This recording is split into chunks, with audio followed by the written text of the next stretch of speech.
Ladies and gentlemen, welcome to another episode of the Gigi Report. I'm your host, Godfrey Gichuki, and I'm glad that you tuned in. We are going to have a very interesting conversation today. We are talking about the mechanics of political parties' disputes. Today we're going to focus on the disputes part of our political party processes. And this is going to be a very, very interesting conversation. But before we proceed, I would like to encourage you, if you're watching us through the social media platforms, please remember to share. Remember to share with your friends and get them, hooked in. We are live on the Elevate TV Kenya Facebook page and YouTube channel. And also, you can also make sure you subscribe so that then every time we are live, you can get then notification. This is very, very exciting. As you know, we are in the political season, and I have a very exciting guest on the set today. Welcome, my friend Stephen Biko. Very good to have you. Thank you so much, Pastor Gigi. Very nice. Okay, so political parties are key institutions in democracy and in the functioning, in the success of our political process. And as you all know that if we're going to have the rule of law, if we're going to have free and fair elections in our country, then we got to make sure that our political parties are functioning. And one of the things that characterized our politics, obviously, they are always very well contested, which is perhaps a good thing. And but then, of course, it produces disputes, and there is a whole body institution that has been created to handle disputes. So today we're going to go into that conversation. I'm going to be asking my guest to tell us what are the mechanics of resolving those political parties' disputes. And as always, I always remind you that the Gigi Report is a platform for big, bold, and honest conversation on a broad range of subjects: social, political, economic, philosophical, theological. Today, we are staying with the political conversation, and I'm going to now introduce our guest very briefly, and then we get on with the conversation. So our guest is Ligunya Stephen Biko. He's an advocate of the High Court of Kenya of 18 years standing, and he holds an LLB, a law degree from the University of Nairobi, and a master's in international environmental law from the same university. Stephen is a member of the Political Parties Dispute Tribunal, and he chairs the Independent Disputes and Complaints Commission of the Kenya Premier League. So not only does he handle disputes in the political parties, he also has a hand in the Premier League, in the football side of things. So perhaps I think I will remember to throw a question in that direction. He's also the chair of the Board of Elders in New Hope, at New Hope Outreach Ministry Church. And so he's a churchman and a lawyer, and very well, experienced. So I think we have a very, very good opportunity. My brother and my friend, Ligunya Stephen Biko, welcome. I'm very, very happy to have you here. I'm happy to be here, Pastor Gigi. Very nice. So we're going to start from the beginning. So set the pace. I know I've introduced you, but you can tell us a little bit about your career background, why you chose to study law, what inspires you, what makes you wake up early in the morning. Thank you so much, Pastor. I think, let me say, my career in law began, in terms of practice, I started in 2004. Okay. That's when I cleared the University of Nairobi for my degree in law in 2002. Mm-hmm. Then, as is required, went through my training at a law firm called Rachier and Amolo Advocates for 1 year. Then later I was admitted as an advocate of the High Court of Kenya. Right. That's in 2004 in September. Okay. So after my admission in September, then again I got employed by the same law firm where I had done my training. Okay. And I've been there for 18 years now. What I forgot to indicate to you, I'm actually the managing partner at Rachier and Amolo Advocates. Okay. Mr. Rachier being the chairman of Gor Mahia. Okay. And also now currently also the chairman of the Kenya Premier League, as it were. Okay. While at the same time Otiende Amolo is the MP for Rarieda. Okay. So by and large, we are stooped literally into politics, left, right, and center. Yes. So in the 18 years as an advocate, I literally do constitutional law. I've been involved in litigations to do with the Anti-Corruption and Economic Crimes Act, where, as you know, a number of leaders were arraigned in court. So I've had the privilege of representing, among others, Lillian Omolo in the NYS ongoing cases, and equally the governor of Busia, that's Hospital Deko Jamong, is also amongst the cases that I'm privileged to be dealing with at the moment. And equally, I do basically administrative law, and by and large, I've practiced in both at the High Court, at the Court of Appeal, the Supreme Court. And basically, it's a wide range, as it were. Absolutely. Yeah, 18 years obviously has produced an opportunity for you, to be in the thick of things. And I think that's very good. Thank you. Now, of course, I'm really tempted to begin to ask you about all those, publicly visible cases. But anyway, we'll not go into that. Indeed. We will not go into that. But I think that's a very good background. Who was your inspiration in pursuing law, and how did that all began? It's an interesting one. I think it began before I knew it, because for whatever reason, my father called me Stephen Biko. Okay. And he named me after Stephen Biko in South Africa. Now, Stephen Biko was a lawyer. Okay. And a freedom fighter in South Africa, died fighting for their freedom, as it were. Okay. So somehow I would almost say it was set before I knew it. But by and large, my passion for law, or my decision that I wanted to be a lawyer, is a decision I made at class 4. Okay. I think for me, I love the debating aspect, and just that aspect of being able to take an issue and argue about it and be able to air it out in terms of debate. And the more I grew, nothing else pulled my passion as much as that did. Okay. So right through, I think that was a passion for me. Then, of course, the likes of Professor PLO Lumumba, Yes. who I was privileged to actually be his student now when I joined campus. Okay. And alongside other persons such as Dr. Droniko Adede, who later, of course, passed away. God rest his soul in peace. Those were some of the key people. And of course, as I grew and more I understood now about the person I was named after, the more I felt drawn towards the same line. Absolutely. Absolutely. And Steve Biko himself, the South African icon, he was, a freedom fighter. He was part of the team along with the likes of Nelson Mandela, Right. who became famous for fighting for the liberty of the Black South Africans. And so that's a good thing. Amazing. I know one other Steve Biko. He's not a lawyer, but yes. So, Steve, let's now dive into political parties dispute, that particular domain where you currently are serving. And so there are a number of things we could explore. Right. One of them is maybe the nature of our political party processes, perhaps why. Okay, disputes are probably likely, but you can tell us first of all what kind of disputes come to you guys at the party, and what are the mechanics of resolving those disputes, because this is something you do, and especially because the parties and the fact that the dispute is a real black box. Okay, so we see the disputes, yes, but somehow we later on, so and so was fighting for a certificate with so and so, and then eventually somehow the matter was resolved, and political candidate X is now hold out that certificate and all is well, and then they get into the ballot. Yes. So you could probably just take us through that. Well, let's go back to what you had said earlier as you were beginning. Political parties as an integral aspect of basically the democratic space in our country. Yes.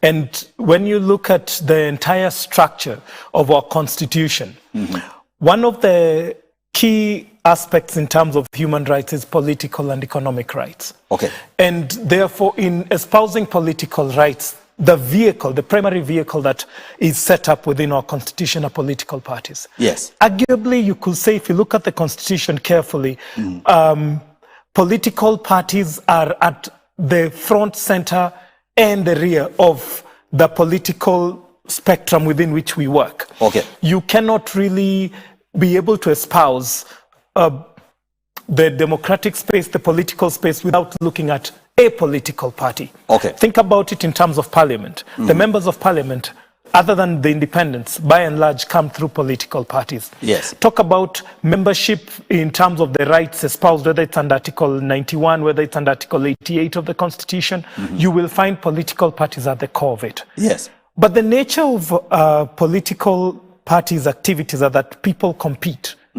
It's almost a winner-take-all position. Right. Whereby every Kenyan has a right. Every Kenyan has a right to join a party and to participate. The parties are then many. Yes. The concern is when you look then at the democratic space within which we operate, you have 44, 45 tribes within the country. Do you want a position where people will start saying we have a party for the Luyas on their own, a party for the Kikuyus on their own? Then that goes against the unity of a country.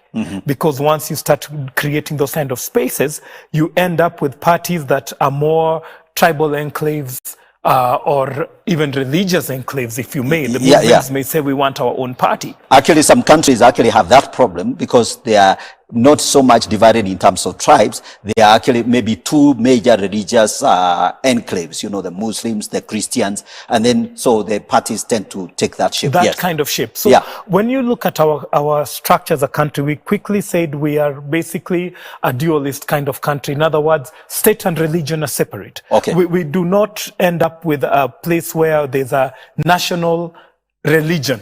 Yes. As much as we'll say the bulk of Kenya is Christian, we do not say that we are therefore a Christian state. We are not. And so for that reason, political parties must be structured, and the law tries to come in to ensure that political parties represent the entire spectrum of who we are. Okay. Every party should be able to have representation from every other tribe, and any person is free to join any party that they choose. That's the underlying aspect. Okay. Yes. But out of that aspect then comes in the competition now. Yes. Where people come, as we are now in this year, at a position where I say, I want to represent Nairobi. Okay. And there are 10 other people who want to represent Nairobi, and probably 3 of us want to represent Nairobi from the same party. Okay. That breeds the competition. All right. The problem with the that comes in the course of the competition is that there's a need to be fair.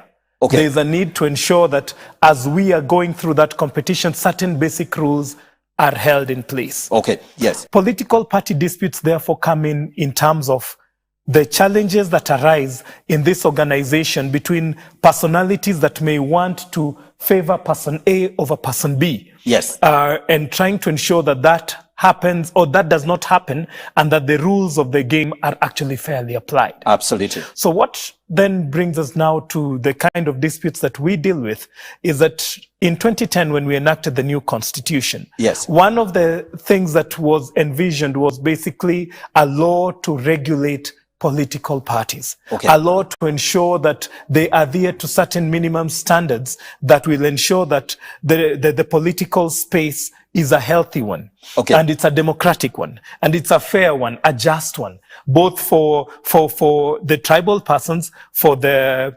marginalized communities. Mm-hmm. There are no favors that are going to lie. Yeah. And that's where the political parties of 2011 was formulated. Okay. So the Political Parties Act then comes into play. Mm. That act creates the institution called the Political Parties Disputes Tribunal, which is where I sit. What are some of the issues that must be in place for a political party to function properly?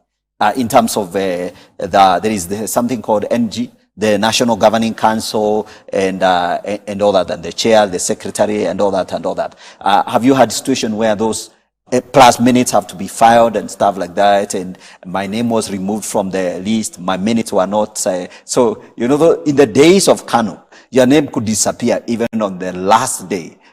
You remember George Saitoti one time, yes, in a very disputed scenario in Kasarani, where his name was missing from a list, and the National Governing Council of Kano was actually having this meeting to decide which way to go in terms of candidature. So maybe tell us a little bit about that. You see, what essentially what you're saying is a reality that blotted a lot of our past, as it were, yeah, in terms of political parties. And by and large, Article 91 of the Constitution now sets out, yes, what are the fundamental and mandatory requirements for a political party. Okay. So that it says you cannot form a party based on gender. You cannot form a party based on tribe. You cannot form a party with a hatred as an agenda or any of the issues that are forbidden in terms of our law as an agenda. The party must represent the face of the people. That is one. Then you go through and it says your party must allow participation by anyone who adheres to it or anyone who seeks to it. So that as a party, you can't decide, I do not want this person. You as a party are obligated to come up with rules. And once someone comes and applies and adheres to those rules, you're obligated to allow him in. And you're obligated to allow him to contest for whatever they want to contest. This is why, if I take an example within the recent nominations, you saw in UDA, there was a young girl who decided she wanted to run for presidency. And UDA could not say, wait a minute, we already have Honorable William Samoei Ruto Daktari as our candidate. They had to allow her to come in, bring her papers, vet her, then decide according to the rules, you do not meet the standard for these reasons. That is the fairness that has been cultivated. When you talk about like the incident of Saitoti, how has that been dealt with? The very office, again, you mentioned, the Office of the Registrar of Political Parties, now insists that you as a party must give a list of your members. And that list is then kept by the registrar. It's an official list. So that the party has been now deprived of the capacity to have 2 or 3 lists that they would be able to say, when it's convenient, Pastor Gigi is our member. When it's not convenient, bring list B. And now he is not our member. So now for you to confirm your membership, you actually can go online to the portal of the Office of the Registrar of Political Parties, and you're able to see. And you might have witnessed recently, a number of people are saying, wait a minute, I am finding myself as a member of Party A, yet I've never been a member of Party A. I've never ascribed to it. Actually, I was listed myself in one of the parties, which I will not name. And suddenly I had never listed myself. So that was very puzzling and very confusing. Anyhow, so let's talk about how within the dispute resolution. So how do you go about the resolution? So do you have a kind of a board decision? Do you function like a court of law or something? And is the dispute resolution tribunal, does it have those powers to like make a final judgment, or the matter has to, after you made the decision, has to go to a court of law, the normal magistrate court for a final decision? Pastor Gigi, that's a very good question. The dispute resolution mechanism does not even start with us. The spirit behind the dispute resolution mechanism and the ideal is that we will get to a point where parties resolve their own disputes. So at the heart of dispute resolution is what you call internal party democracy. And the guiding mantra is enable parties to resolve their issues internally. Do not be in a position where parties have to come to the courts and to formal dispute resolution. So the first thing that happens is whenever there's a dispute, parties are required to set up what they call the internal dispute resolution mechanism. And every party had to set that up during this time of the nominations. So that once you do your nominations, all the spillover disputes and issues, people's concerns, the process was marred with this fault and the other, come into the party dispute resolution, which comprises of a panel of maybe 3 or 5 people. Different parties had different numbers of persons. Those people will listen to the dispute and they will hear the parties. Now, at that point, the parties will bring all their issues that they had, the evidences they may have had, they will summon the various witnesses. Then the party dispute resolution mechanism will render a decision. If someone is unsatisfied with that decision, then now it's from that within 14 days, they get to come to the political parties disputes tribunal. They'll now come and say, I had an issue during the nomination.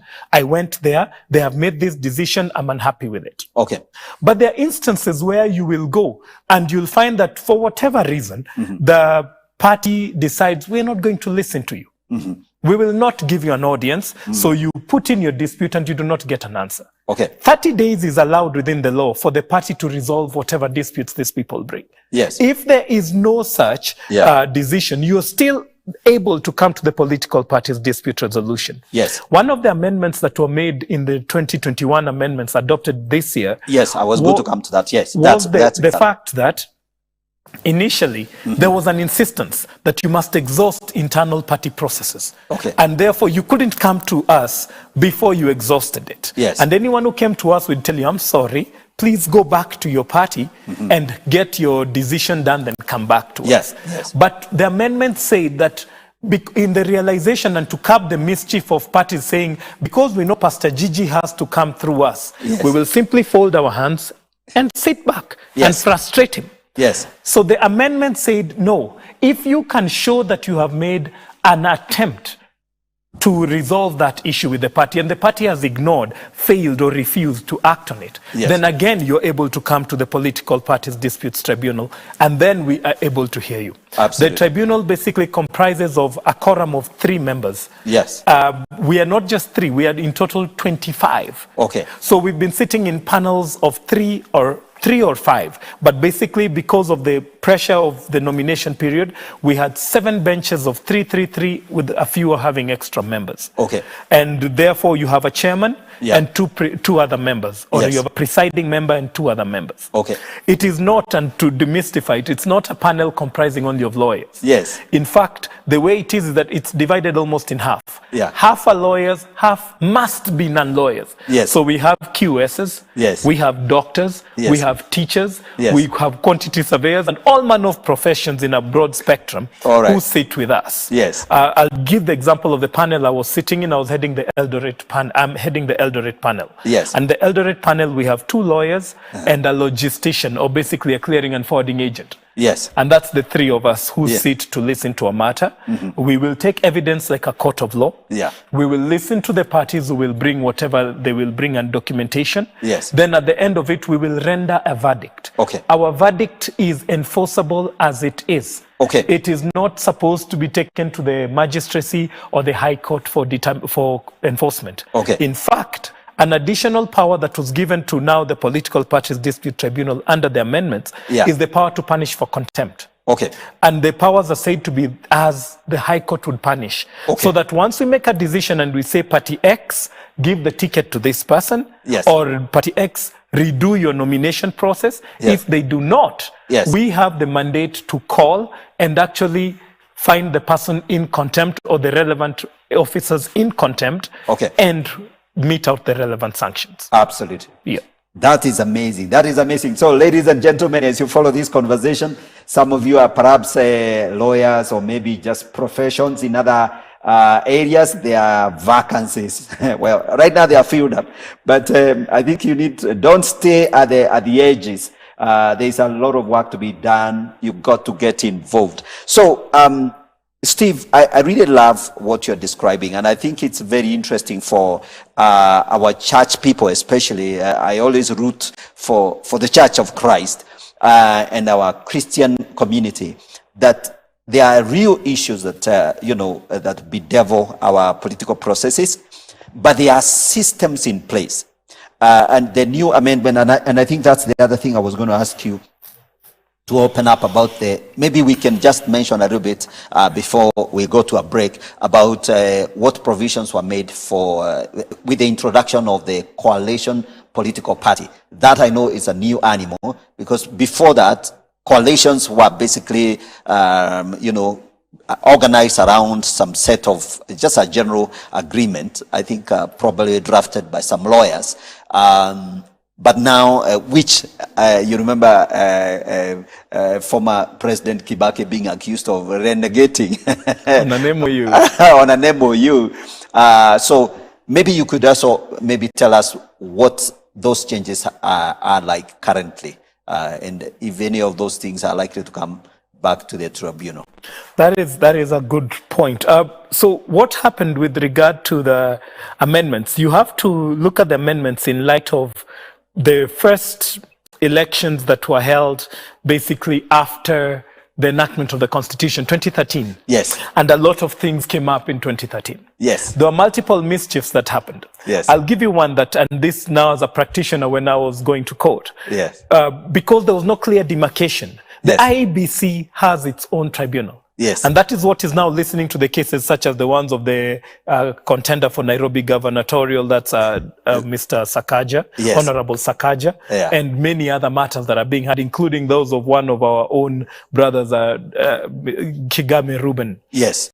And so what it is that you have is, after 2013, you have the IEBC with a power to set up a tribunal. Yes. And you have the political parties disputes tribunal, which was a new kid on the block, having just been formed, as it were. Mm-hmm.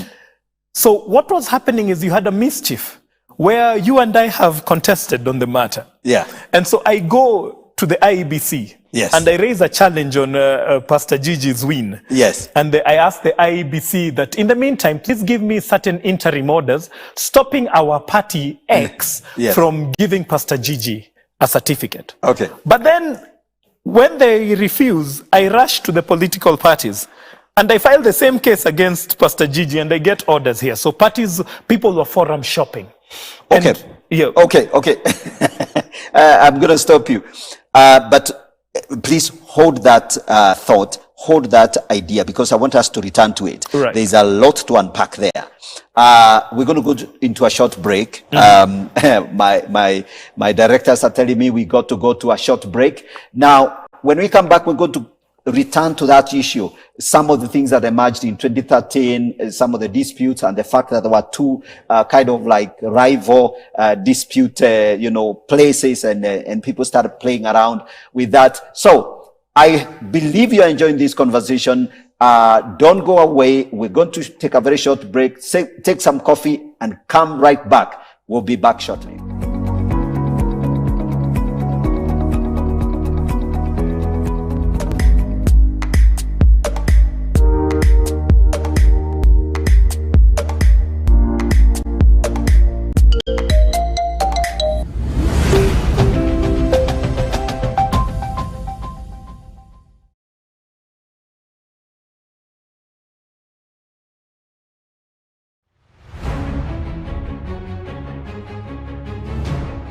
The question of assistant pastors. The minute the assistant pastor move his eyes from the vision of the lead minister and start seeing the fruits of what they are doing, it creates a conflict. The challenges that assistant pastors and associate ministers go through. If the lead minister is insecure, that is an accident looking for a place to happen. This gifted person will preach and people will pay attention to him. The survival for any ministry right now is to establish the father-son relationships.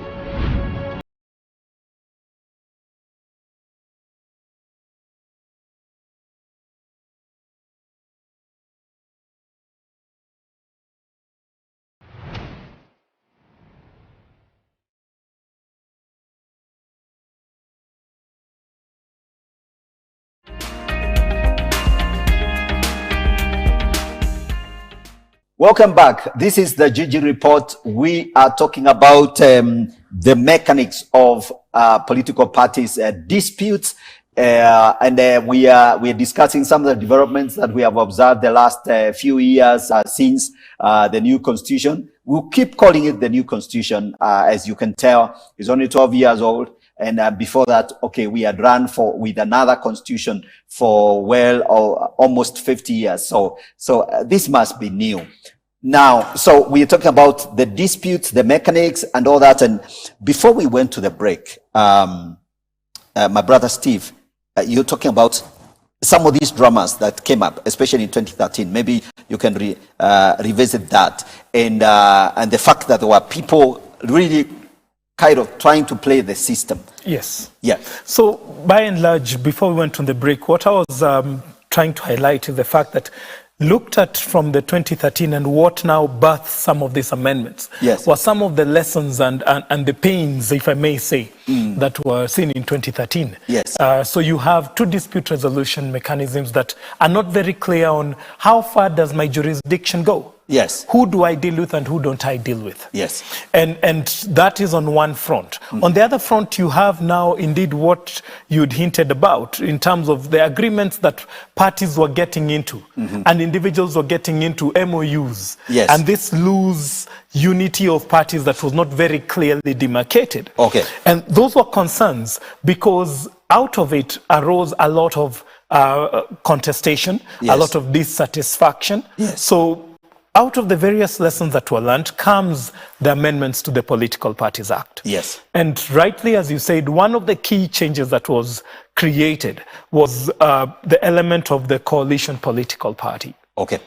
Prior to this, what you had would be mergers between parties. Yes. If you take the current position that we're in, Yeah. you realize that when we were going into the 2017 elections, we had the Jubilee Party. Yes. And you had TNA. Yes. And you had URP. URP. Yes. And the two come together. Yes. And they literally melt Yes. into Jubilee Party. Yes. And so essentially, later when you're in a position where the two principles differ, you couldn't release back TNA and URP. Yes. You couldn't because the two were one. Yes. And so I think in terms of the political class, there was that concern that this marriage is resulting in us losing our identity. Yes. And so to try curb or find a middle ground, there was the creation or the expansion of the definition of a political party.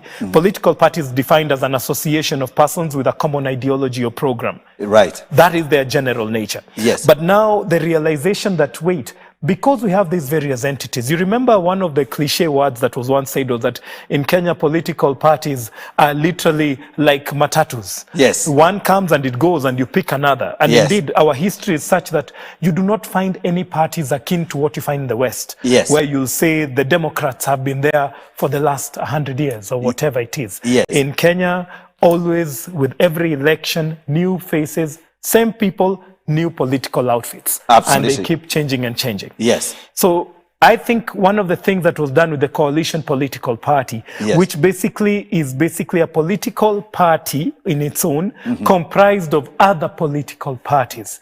Yes. Who then come together and they do not form what you call the MOU anymore. Yes. They form a coalition agreement. Okay. And that coalition agreement now has to formally be lodged with the Office of the Registrar of Political Parties. Yes. The consequences were very quick to be seen. Yes. You will remember Dr. Alfred Mutua Yes. deciding that he is not very happy within one branch of the coalition parties, that was Azimio, and decided he's moving over. And he came before the tribunal All right. to come and say, I want you now to declare that I'm no longer a member of this and I'm moving. But unknown to him or one way or the other, there was already an aspect to which certain notices needed to be given before you get up. So Absolutely. the essence is to try and curb the nature of hopping and skipping from one place to the other, Okay. while also allowing parties to sit at a table as equals, Yeah. come together with the requisite capacity to say, if this marriage is not working, we can divorce and I would still be the party that I was. Yes. So the situation where you couldn't separate TNA and its co-partner back into what they used to be, now you're able to do that. Okay. And that's why you've had a lot of clamor for, we need to see the agreement. We want to be clear what are our obligations, what are our rules. How do we get out if we decide this is not working? Absolutely. Yeah. And by the way, maybe while we are in it, did Mutua get his way out? Did he manage to re-go out of the Azimio? I don't think that case was concluded. Somehow I think the political expediency of it Yes. ended up with a position where his actions are on one side, but maybe legally he's still tied by the foot on the other side. Okay. Because there was no final determination on that. But the orders that he sought Yes. at that point were not granted. Okay. Do you see a future whereby we'll have just two main coalitions of political formations that then kind of become the eventual Democrats versus the Republicans in our scenario? Pastor Gigi, I don't think so. I don't think we will at least not in the near future, get to a point where we have those kind of clear division as we will see it in the West. What I do see is a position where, with some of the developments that are going on, you might see greater stability in terms of party dynamics. Okay. And I commend, for example, a party such as NARC Kenya, because they've existed for a while. Yes. And without being mutated into something else. Yes. And I think those are some of the maturities that we will start seeing emerging. Okay. We may still end up with multiple formations. Yes. But we will end up with multiple formations that can have sufficient grounding to ensure that they survive from one electoral cycle to the next and to the next. And hopefully out of that, political maturity, democratic maturity, in terms of our party systems will grow and get to a point where you can say, yes, I have been a member of this party for the last 30 years, and the party still subsists.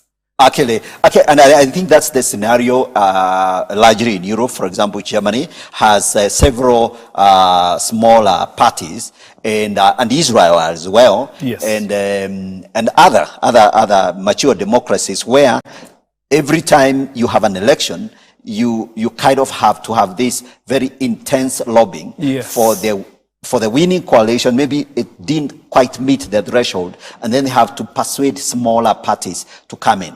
So I think the message to Kenyans is the fact that actually we need to trust the idea that a political party is a very, very viable institution that we must preserve and nurture.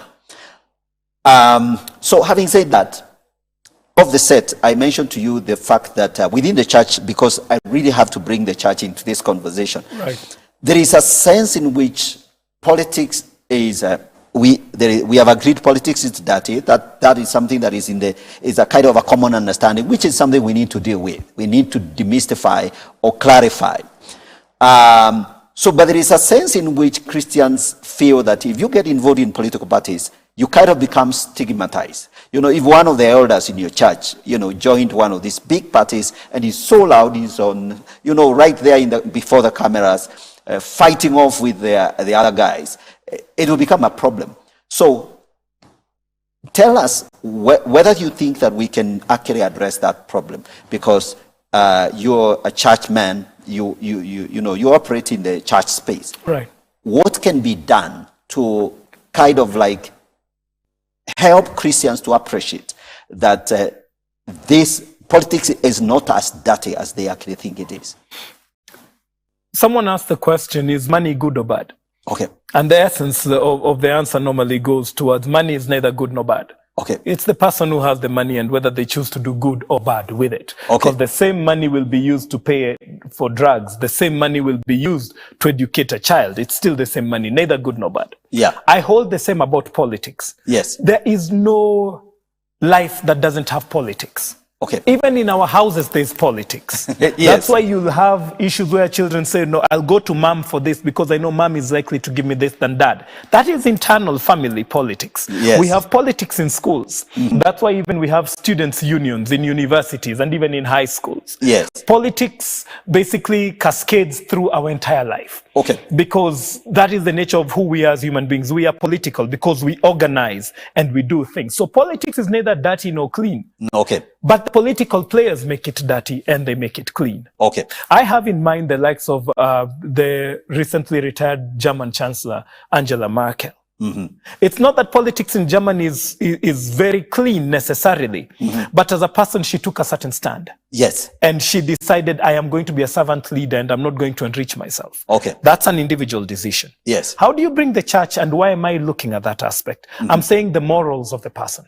Okay. The church stands at the position where there is no need to tell people, keep away from politics. Because again, remember, I think that the words of Martin Luther, that all it takes for evil to succeed is good people to remain silent. Yes.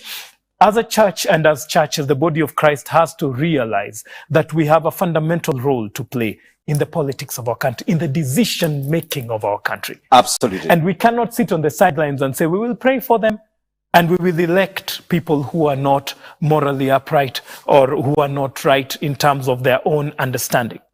The church comes into this, and for me, the role of the church, and starts all the way from the pulpit, is for the men and women of God to be able to be grounded on principles, Christian-based fundamental principles, that someone will say, I am a Christian, whether you put me in the marketplace or you put me in the church. Yes. Not a Sunday Christian. Yes. And if those principles are in me, it doesn't matter whether you put me in politics, whether you put me in the hospital, whether you put me in the prison. I have a certain character that, and a certain DNA that I carry through. Yes, I like the DNA bit. Until those people bring that, and until the Christians begin to bring that culture and that belief and engage in politics, not necessarily to win.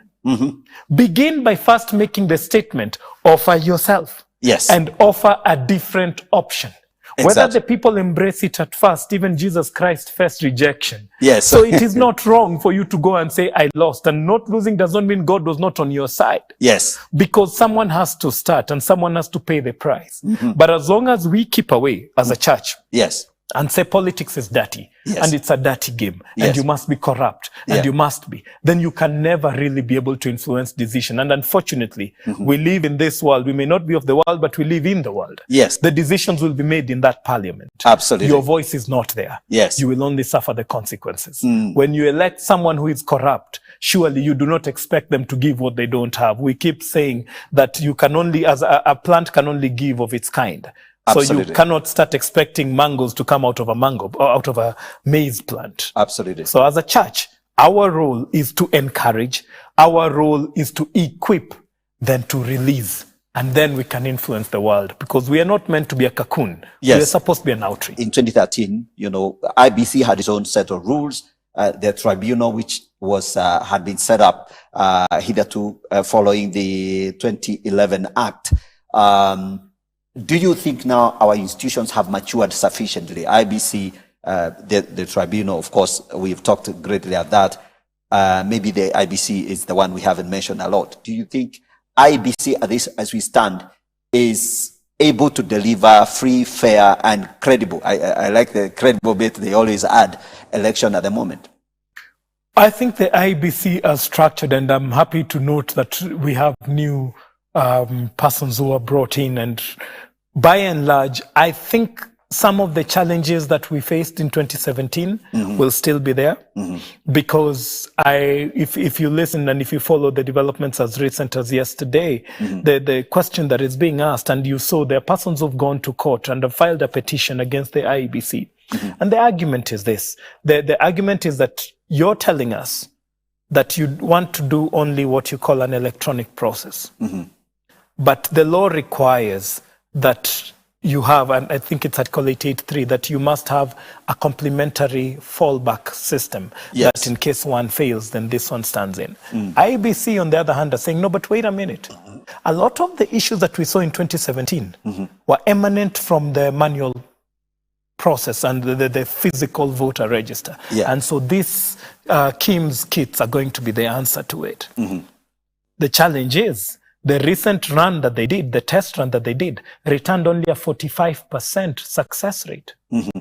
That's pretty low for an election that you're calling credible. Okay. Because if 55% of the country would be disenfranchised, then you cannot talk about a national universal suffrage, which is the essence of an election. So I think the IEBC has made great strides in trying to remedy some of these things, but still there are fundamental rooms that need still to be developed. And the problem is time. Okay.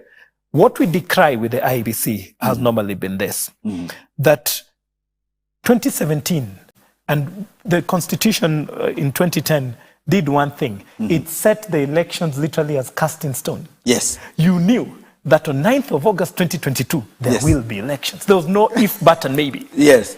So what did you do between 2017 and 2022? You find that Parliament in a way fails us because they do not prioritize at that moment electoral preparation. So they sit back, and there are judgments where the court has criticized this.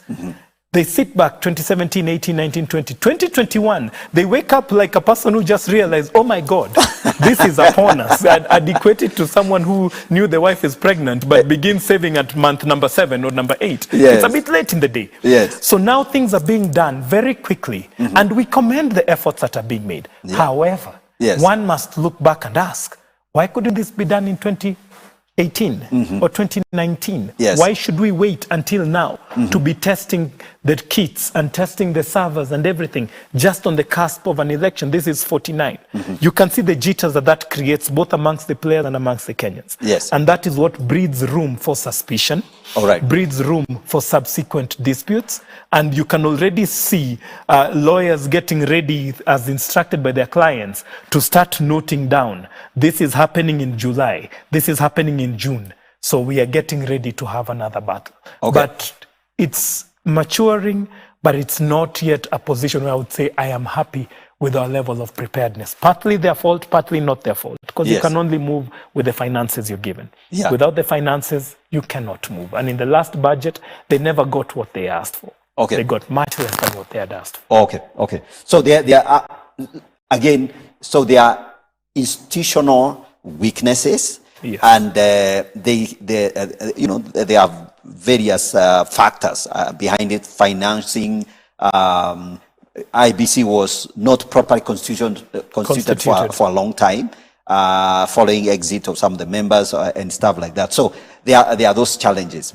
So Steve, maybe there's something we are not talking about, and as we begin to wind down, I want to give you space just to bring us some of the other issues maybe we are not bringing in this conversation, perhaps in terms of what is happening right now, what will happen, whether we have a nice election. So I want to ask you, what else are we not talking about? I'll tell you one, and this arises from my conversation with my son this morning. He's 19 years old, and I asked him, are you voting? And he said, no. Yes. And I asked him, why are you not voting? And he said, because I do not have sufficient information Yes. to determine who I should vote for. Okay. And I told him what sort of information. But what I gleaned from him is that there is what the West like call it voter apathy. Okay. There is a certain disinterest. Okay. Look at it in this regard. If you look at the 2017 elections, you end up with about 13 million votes. But what was the total number of registered voters? Close to 20 million. Okay. We are now doing about 22.5 million. Okay. We stand to see how many will vote. Yes. In other words, you have a position where a lot of registered voters do not come and they do not vote. Okay. Then you have a position where a lot of our young people will not vote. And for me, it's an element where not only now do you have what you are terming the Christian segregation from the political, Yes. you have young persons who are either not going to even register vote as voters, and if they do not feel or see the vote as a direct path to influencing the decisions in society. Okay. They are disillusioned with the leaders. They are disillusioned. And my son said, but Dad, when I look at both sides, I see the same people who caused the same chaos. Yes. Just having swapped positions. And Yes. it is true. Yes. But again, comes back to what we were saying. And where are the Christians who are saying we are the better option? And so by and large, I think as a country, we need to, and even as a society, as a church, as a family, we need to get to a point where we start to engender in people that as important as it is for you to go to school, as important as it is for you to work, your civic duty to vote and to make your voice heard. Yes. I'd rather make my voice heard and say I made a wrong decision than no decision, because no decision is still a decision for the wrong person. Yes. And we cannot go back and say, I wish I had done it differently. Absolutely. And I aspire to a country, I dare say, that will be able to break away from the tribal cocoons that we've caught ourselves up in. Yes. A political space where we can discuss ideologies and ideas and principles, as opposed to where do you come from? Who are you? and by and large, tribal aspects or individualized aspects. Absolutely. And where we first of all have to look at your surname for us to determine, to actually even second guess your political position based on your surname. Exactly. I think that needs to change. Yeah. I think there's something you've raised that I want to ask you to tell me how we can solve that problem. So if our young people are now getting defranchised, and I'll tell you, my daughter has been asking me whether I've made my decision, who I'm going to vote for. And apparently, I think I haven't made a decision, to be honest. I thought that I'm among the undecided majority, maybe among the many undecideds. And I need to be persuaded, maybe perhaps because of my thinking, I really need to see reason. So if young people pull off, or rather are defranchised, and then the church is stigmatized, politics is stigmatized within the church narrative, what's going to happen? Then you end up... Or how can we resolve that problem, especially for our church people? What first would happen is that you end up with a rule of, as much as we say that we rule by majority, the majority could be a minority. Okay. We are a country of 44 million, or 45 million, as it were. Yeah. And if we are that number, and then you have 22 million, and then you end up with voters only being 10 million or 11 million, yes, you can see that we're being ruled by the minority, to be precise. Exactly. And for me, what needs to happen, both at the family level and even at the church level, is a very candid discussion and a relation between the events that we see. When you're complaining about the fuel price, yes, you need to look at that and understand it from a political position. Yes. Who made the decision? What does the fuel price really entail? When you're saying that, and you've seen there have been many memes and forwards of people, you can see a lady coming to ask for oil from the husband, and the husband takes the tiny spoon and puts on the pan and then sleeps with it by his side to show how expensive cooking oil has become. Yes. Can you understand that as a young person, can you understand as a Christian that if your members don't have jobs, it's because there's a problem in the economy and that the economy is in the hands of the leadership? Mm-hmm. Can you understand that when it is that you're saying that you're struggling to fuel your car, that the fuel cost is determined in the halls of parliament? They're the ones with the power to change the law. They're the ones with the power to say there are too many taxes within our fuel cost and reduce it. When they say that we are now not going to subsidize fuel and that we can expect in July fuel to go as high as 189 shillings a litre.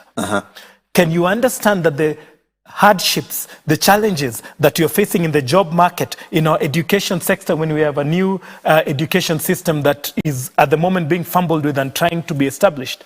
Can you see that those decisions are directly tied to your political choices? Absolutely. Then politics becomes an important thing. Yes. But as long as you assume that those things are happening in some surreal environment, some netherworld, devoid of you as an individual, then decisions are made that are going to cause you pain or are going to cause you joy without you being a party to it. Yes. And for that reason, we need to wake up. Absolutely. We need to engage. Absolutely. Absolutely. And so, ladies and gentlemen, young people, church people, men, I'm telling you, we cannot afford to sleep. We cannot afford to defranchise ourselves and discriminate ourselves, actually, by not participating, by not engaging in the political processes. Steve, we have just a minute or so, and I would like you, to give us your final closing remark. But before you do that, Wanjakoya. I'm throwing this, into this mix.